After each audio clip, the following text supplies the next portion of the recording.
Assalamualaikum warahmatullahi wabarakatuh. Apa kabar Anda sekalian?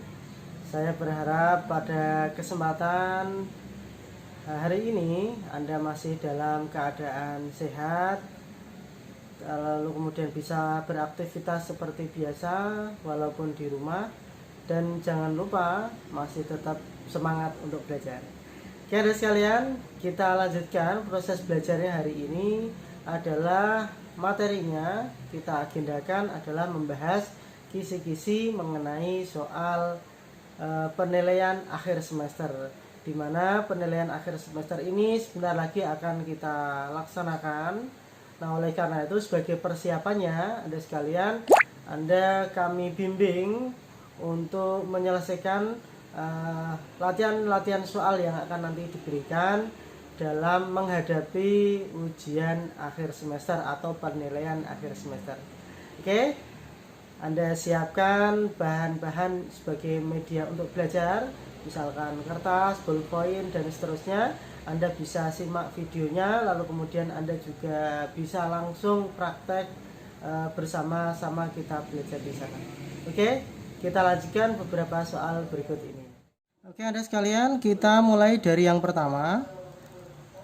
Soal latihan ujian akhir semester genap kelas 11 tahun 2020 Mapel Matematika. Nomor 1, bayangan titik A min 6,4 jika ditranslasikan oleh T32 adalah titik-titik.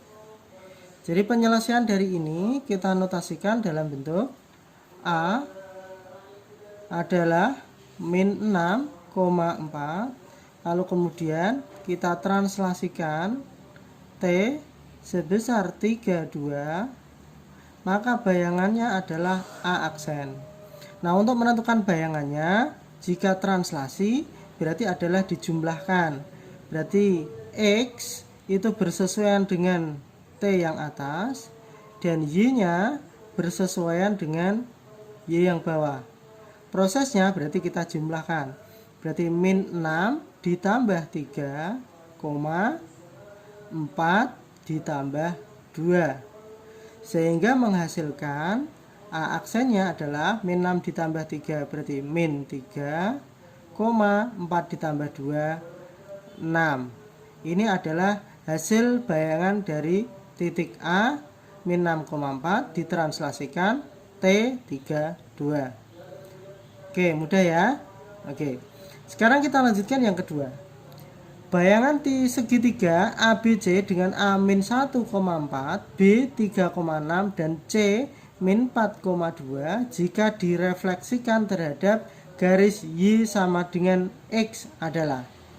Langkah pertama adalah karena ini ada 3 titik, berarti kita misalkan aja, misalkan titik P begitu adalah X, Y yang akan direfleksikan, berarti refleks itu berarti simbolnya M atau mirror ya. M, Y sama dengan X.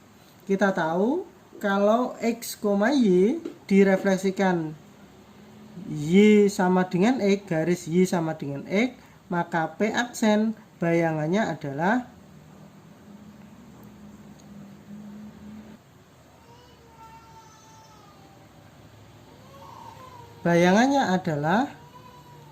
Y, X.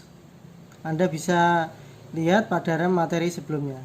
Sehingga untuk titik A dari min 1,4 oleh M Y sama dengan X, berarti A aksen adalah bayangannya Y, X, berarti 4, min 1. Dan B 3,6 jika MY sama dengan X, berarti B aksen adalah 6,3. Kemudian C min 4,2 ditranslasikan Y sama dengan X, berarti C aksennya adalah 2, min 4. Bagaimana? Mudah bukan? Oke, silahkan terapkan di latihan soal yang diberikan. Kita lanjutkan yang ketiga. Bayangan garis Y sama dengan 3X min 1 yang dicerminkan terhadap garis Y sama dengan min X. Ingat, pencerminannya adalah garis Y sama dengan min X. Jadi kalau kita misalkan titik A adalah X, Y, kemudian dicerminkan MY sama dengan min X, maka bayangan A aksennya adalah min Y, min X. Sehingga kita dari pola ini kita dapatkan bahwa bayangan itu adalah X aksen, Y aksen. Berarti X aksen itu sama dengan min Y, berarti Y sama dengan min X aksen. Dan yang kedua, Y aksennya adalah min X, sehingga X-nya adalah min Y aksen. Nah, dari soal ini kita peroleh Y sama dengan 3X min 1 dicerminkan terhadap garis Y sama dengan min X. Ini kita tinggal mengganti variabel Y-nya dengan min X aksen ya. Berarti min X aksen sama dengan 3, X-nya kita ganti dengan min Y aksen. Berarti dikali min Y aksen dikurangi 1 tetap ya. Sehingga kita peroleh min X aksen sama dengan min 3Y aksen min 1. Oke. Lalu kemudian ini kalau sudah X aksen dan Y aksen berarti sudah memenuhi, sehingga aksennya dan Y aksennya kita hilangi menjadi tinggal min X sama dengan min 3Y min 1. Nah, sekarang polanya kita lihat jawaban yang tersedia apakah dalam bentuk X sama dengan atau Y sama dengan. Berarti kita harus mengubah bentuk ini menjadi bentuk-bentuk yang lain. Misalkan X-nya dalam bentuk positif, berarti kan kita balik semua. X sama dengan min 3Y, jadi 3Y ditambah 1. Kita lanjut soal yang keempat. Bayangan segitiga ABC dengan A 3,1, B 6,3, C 5,3 karena refleksi terhadap sumbu X dilanjutkan rotasi sejauh 90 derajat. Nah, ini ada dua bentuk transformasi. Pertama adalah refleksi terhadap sumbu X dan dilanjutkan rotasi. Nah, berarti langkah pertama kita misalkan saja A itu adalah X, Y, demikian akan kita refleksikan terhadap sumbu X. Maka bayangan ini itu adalah min Y, A aksen dulu, A aksen itu bayangannya kalau kita refleksikan terhadap sumbu X adalah X, min Y. Jadi kalau kita refleksikan terhadap sumbu X itu adalah X, min Y. Lalu kemudian kita lanjutkan rotasi ya. Kalau kita lanjutkan rotasi, misalkan titik A X, Y, kita lanjutkan rotasinya sebesar R O 90 derajat, maka bayangannya A double aksen misalkan ya. Kalau titiknya X, Y dirotasikan 90 derajat, maka bayangannya adalah min Y, X ya. Sehingga kita dapatkan kalau misalkan rotasi ini berlanjut setelah ini menjadi bentuk ini, maka kita dapat simpulkan bahwasanya dari titik X, Y kemudian dicerminkan terhadap sumbu X menjadi X, min Y, berarti untuk awalan yang ini kita ganti dengan bentuk yang ini ya. Berarti mulai A aksennya sudah menjadi X, min Y, kemudian kita rotasikan O 90 derajat, maka bayangannya adalah min Y, X. Nah, bahwasanya min Y nya sekarang itu adalah ini. Berarti min Y itu menjadi Y, X. Jadi kesimpulannya awalnya darinya titik A X, Y, kemudian menjadi A double aksennya adalah Y, X. Kalau sudah ketemu rumus demikian ini, maka kita dapat menentukan koordinat masing-masing sebagai bayangannya. Berarti A 3,1 oleh transformasi demikian tadi, maka bayangan A double aksennya setelah itu adalah Y, X, berarti 1,3. Demikian juga untuk B 6,3 setelah translasi tadi, setelah transformasi 2 tadi menjadi 3,6. Kemudian titik C 5,3 setelah transformasi tadi menjadi 3,5. Berikutnya nomor 5. Persamaan peta garis X sama X plus 2Y plus 6 sama dengan 0 dirotasikan dengan pusat O sejauh 90 derajat dilanjutkan dengan pencerminan terhadap garis Y sama dengan X. Maka langkah pertama juga kita harus cari petanya dulu sebagaimana contoh nomor 4. Berarti langkah pertama misalkan titik A X, Y akan kita rotasikan R O 90 derajat. Tadi bayangannya adalah min Y, X. Nah, lalu kemudian dilanjutkan dengan refleksi atau pencerminan terhadap garis Y sama dengan min X. Ya, kalau kita tadi adalah kalau misalkan ada titik A X, Y kemudian direfleksikan MY sama dengan min X, berarti bayangan titik A itu adalah apa? Adalah min Y, min X.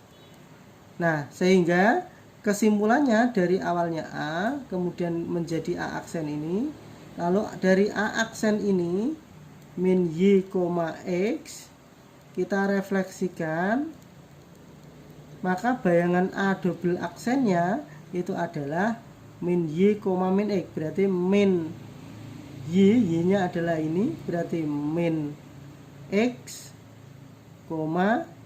min X. Min X nya adalah ini, berarti min berarti menjadi Y. Nah, ini bayangan terakhirnya dari A menjadi A double aksen. Karena ini transformasi garis, berarti kita harus cari formulanya. Bahwasanya X aksennya itu adalah min X, sehingga X sama dengan min X aksen, dan Y aksennya adalah Y, Y-nya berarti Y aksen. Nah, kalau sudah, maka dari soal X plus 2Y plus 6 sama dengan 0 oleh transformasi demikian tadi, maka menjadi X-nya itu adalah min X aksen ditambah 2 kali Y-nya adalah Y aksen, kemudian ditambah 6 sama dengan 0. Kalau sudah, berarti aksennya kita hilangi menjadi min X plus 2Y plus 6 sama dengan 0. Tinggal bentuknya seperti apa. Apakah X-nya positif atau negatif. Kalau misalkan kita buat positif menjadi X dikurangi 2Y dikurangi 6 sama dengan 0. Demikian juga untuk membuat bentuk-bentuk yang lainnya. Oke, selanjutnya soal nomor 6. Jika T1 adalah transformasi yang bersesuaian dengan M1 adalah 2110, bayangan titik 3,11 oleh transformasi tersebut adalah. Rumus transformasi untuk menentukan bayangannya itu dirumuskan X aksen, Y aksen itu sama dengan matriks transformasinya ABCD dikalikan dengan titiknya. Berarti X, Y. Ini adalah rumus transformasinya. Sehingga kita tentukan bayangan dari X aksen Y aksen dari sebuah transformasi tersebut adalah 2, 1, 1, 0 dikalikan titiknya 3, 11. Nah, perkalian ini adalah perkalian matriks di mana baris kali kolom, berarti 2 dikali 3 ditambah 1 kali 11, berarti menjadi 2 kali 3 itu 6 ditambah 1 kali 11, 11, dan yang bawah 1 kali 3 ditambah 0 kali 11, 0, sehingga menjadi 17, 3. Sehingga bayangan titik 3,11 itu adalah 17,3, atau kita nyatakan dalam bentuk 17,3. Saya kira sangat mudah. Berikutnya nomor 17. Titik P, A, B direfleksikan terhadap garis Y sama dengan 2. Diperoleh P aksen 3,6. Koordinat titik P adalah, ini dibalik kita menentukan titik awalnya ya. Jadi formulanya adalah kalau misalkan titik A X, Y akan kita refleksikan M dari Y sama dengan H formulanya, maka bayangannya adalah X, 2H min Y. Lalu kemudian kita nyatakan bahwa X aksennya itu adalah X, lalu kemudian Y aksennya itu adalah 2H min Y. Karena X aksennya bayangannya 3 sama dengan X-nya, berarti X-nya sama dengan 3, sudah ketemu. Y aksennya adalah 6 sama dengan 2 kali H-nya itu adalah ini 2 dikurangi Y. Berarti kita dapatkan 6 sama dengan 4 min Y. Lalu kemudian Y-nya kita cari, sehingga Y itu sama dengan 4 min 6. Berarti Y sama dengan min 2. Sehingga koordinat titik P-nya, X-nya adalah 3, Y-nya adalah min 2. Udah? Oke, kita lanjutkan soal yang ke-8. Jika titik A 2,4 direfleksikan terhadap sumbu Y, bayangannya adalah. Nah, saya kira ini soal yang relatif lebih mudah dibanding soal-soal tadi sebelumnya. Tetap kita formulakan dalam bentuk A, misalkan X, Y akan kita refleksikan, berarti pencerminan ya, M, Y, maka bayangannya adalah min X, Y. Ya, Anda bisa lihat nanti. Kalau misalkan titik A 2, min 4 akan kita cerminkan MY, maka bayangannya adalah min 2, min 4. Berikutnya nomor 9. Disediakan angka 2, 3, 5, 6, 7, 9.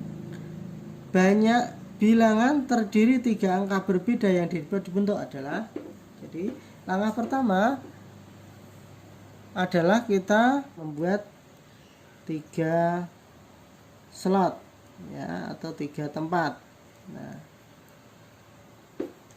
karena 3 angka berbeda, karena tidak ada syarat apapun, berarti kita menyelesaikannya dari depan ya. Langkah pertama adalah angkanya berarti ada 2, 3, 4, 5, 7, 9, sehingga banyaknya angka adalah 1, 2, 3, 4, 5, 6, sehingga yang berhak menempati angka pertama berarti ke 6-6-nya. Jadi 1, 2, 3, 4, 5, 6. Semuanya berhak menempati posisi di sini. Sekarang yang kedua, siapa yang berhak menempati posisi kedua? Karena harus ada syarat berbeda, Berarti salah satu di antaranya tadi sudah berada di angka paling depan, sehingga tidak boleh dipakai lagi. Sehingga dari ke-6 angka ini tinggal 5 angka saja, karena yang satu sudah terpakai.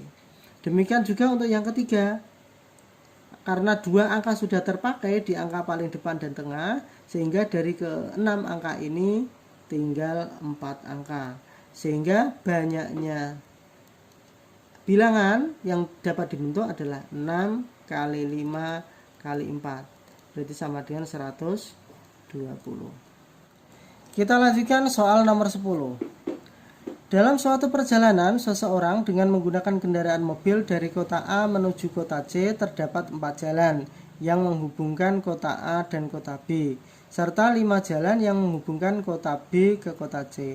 Banyaknya cara seorang pengendara mobil dari kota A dapat mencapai kota C melalui B. Jadi ada 3 kota, A, kemudian B, ada C. Nah, seseorang akan perjalanan dari A menuju C, tetapi dia harus melalui B. Sedangkan disebutkan bahwasanya dari A ke B, dari A menuju B itu terdapat 4 jalan, ya, 4 jalan yang menghubungkan A ke kota B. Jadi ini ke sini itu ada 4 jalan, 4 cara begitu ya. Sedangkan dari B ke C itu juga ada 5 jalan. Di B ke C ada 5 jalan, 5 cara. Sehingga kita juga bisa nyatakan dalam bentuk filling slot, karena ada 2 bentuk. Nah, begitu. Cara dari A menuju B berarti ada 4 jalan. Dari B menuju C berarti ada 5 jalan. Sehingga banyaknya cara berbeda itu adalah 4 dikalikan 5. Berarti sama dengan 20. Saya kira cukup mudah. Oke. Kita lanjutkan soal nomor 11. Dalam suatu acara pemilihan pengurus kelas yang terdiri dari ketua, sekretaris, bendahara dengan 8 peserta, banyaknya cara pemilihan tersebut adalah. Ini juga bisa Anda pakai untuk menentukan ini dengan menggunakan filling slot, ya, atau pengisian tempat seperti ini. Karena yang dipilih itu ada ketua, sekretaris, bendahara, berarti ada 3 tempat. Bisa kita nyatakan dalam bentuk tempat, tapi ada 3. Ya, yang pertama berarti kita memilih ketua. Yang kedua berarti sekretaris, harus urut ya. Yang ketiga berarti bendahara. Calonnya ada 8. Berarti berapa banyak yang dapat menempati posisi ketua? Berapa banyak orang yang berhak menjadi ketua? Ya tentunya 8 orang. Berapa yang berhak menempati posisi sekretaris? Berarti berapa? Karena yang satu sudah menjadi ketua, berarti sekretarisnya hanya tinggal berapa orang, kemungkinannya 7. Demikian juga untuk bendahara, berarti banyak kemungkinannya adalah 6.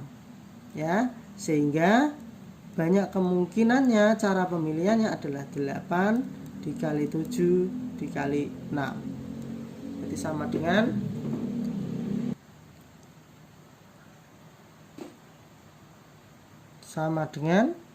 336 cara. Oke, kita lanjutkan soal nomor 12. Dalam suatu kegiatan rekreasi, Tia, Berlian, Meta, dan Karina akan berfoto bersama artis yang kebetulan berada pada lokasi yang sama. Banyak susunan cara berfoto jika si artis selalu di tengah adalah. Berarti ada berapa orang? 1, 2, 3, 4. Ada 4 orang ya. 4 orang akan berfoto bersama artis, tetapi artisnya selalu berada di tengah. Artinya bergeser tidak artisnya? Tidak. Berarti berpengaruh terhadap foto mereka. Karena tidak bergeser, maka fotonya yang berubah itu hanya posisi Tia, Berlian, Meta, dan Karina. Sehingga hanya 4 saja ini yang bergeser, sedangkan artisnya tetap karena posisinya berada di tengah. Nah, ini juga bisa menggunakan aturan filling slot. Jadi yang komponen yang yang mau dipindahkan atau digeser itu berarti sebanyak 4 orang ya. Sehingga kita menggunakan filling slot. Misalkan karena ada 4 orang berarti ya kita bikin slot sebanyak 4. Yang pertama adalah yang menempati posisi pertama kemungkinan berapa? Ya, keempatnya. Yang menempati posisi kedua berapa orang? 3 orang. Karena yang satu sudah di sini. Ya. Yang posisi ketiga berarti ya 2 orang, dan posisi pertama hanya posisi 1 orang. Sehingga banyaknya cara adalah 4 kali 3 kali 2 kali 1. Sehingga 4 kali 3 12 kali 2 berarti 24 saja. Oke, paham ya? Oke, semuanya bisa dengan menggunakan aturan filling slot atau aturan pengisian tempat. Berikutnya adalah soal nomor 13. Dari angka 3, 4, 6, 7, dan 8 akan dibuat bilangan yang terdiri atas 3 angka berbeda. Banyaknya bilangan yang terbentuk nilainya kurang dari 500 adalah. Ya, saya nyatakan di sini. Ya. Oke. Sekarang ada batasannya. Angkanya adalah 3, 4, 5, 6, 7, dan 8. Yang akan dibilikin adalah bilangan yang nilainya kurang dari 500. Nah, angka 500 itu berarti terdiri berapa bilangan? 3. Berarti kita membuat 3 slot atau 3 kotak. Ya. Yang menempati posisi pertama berarti sebagai ratusan, yang kedua berarti sebagai puluhan, dan yang ketiga sebagai satuan. Nah, angka yang terbentuk kurang dari 500 tentunya dari angka-angka ini berarti hanya boleh ditempati angka 3 dan angka 4. Sebab angka 6 di sini tidak boleh. Karena apa? Nanti menjadi angka 600-an sehingga tidak memenuhi dari kurang dari 500 ini. Sehingga yang berhak menempati posisi pertama itu hanya ada angka 3 dan angka 4 saja. Berarti sebanyak berapa angka? 2 angka. Sedangkan yang posisi tengah, ya, posisi tengah bebas. Tetapi ada catatannya, harus berbeda. Berarti ya sudah dipakai salah satunya di antara ini. Berarti tinggal berapa angka? Karena semuanya ada 5, sudah terpakai 1, berarti tinggal 4. Demikian juga ini bebas, semuanya boleh. Karena sudah terpakai 2 diantaranya, berarti tinggal 3 angka. Sehingga banyaknya bilangan yang terbentuk adalah 2 kali 4 kali 3. Berarti sama dengan 24. Oke? Ya, harus hati-hati karena ada catatannya bilangannya adalah kurang dari 500. Oke, next. Kita lanjutkan soal nomor 24. Dari himpunan angka 1, 2, sampai 9 akan dibentuk bilangan yang terdiri atas 2 angka. Banyaknya bilangan ganjil yang terbentuk tanpa ada angka yang kembar adalah, ada angka yang kembar itu artinya angka yang diulang, ya. Karena hanya 2 angka, bilangan terdiri atas 2 angka, maka kita membentuk slot sebanyak 2. Oke. Ada syaratnya di situ, angkanya adalah harus ganjil. Ya, angka ganjil atau genap itu adalah yang berpengaruh, berarti angka yang paling belakang, berarti menyusunnya dari belakang. Karena yang menentukan genap atau ganjil itu berarti angka yang belakang. Dari angka 1, 2, 3, 4, 5, 6, 7, 8, 9 berarti yang berhak menempati angka paling belakang berarti hanya ada 1, 3, 5, 7, 9. Berarti ada 1, 2, 3, 4, 5. Berarti ada 5 angka saja. Tetapi untuk angka yang depan tidak terpengaruh. Tetapi karena syaratnya tanpa ada angka yang kembar, berarti sudah terpakai salah satunya di antara kelima angka ini. Dari ke-9 angka ini sudah terpakai salah satunya. Sehingga tinggal 8 angka. Sehingga banyaknya bilangannya adalah 8 kali 5. Berarti sama dengan 40. Oke. Baik, sekarang kita lanjutkan soal yang terakhir.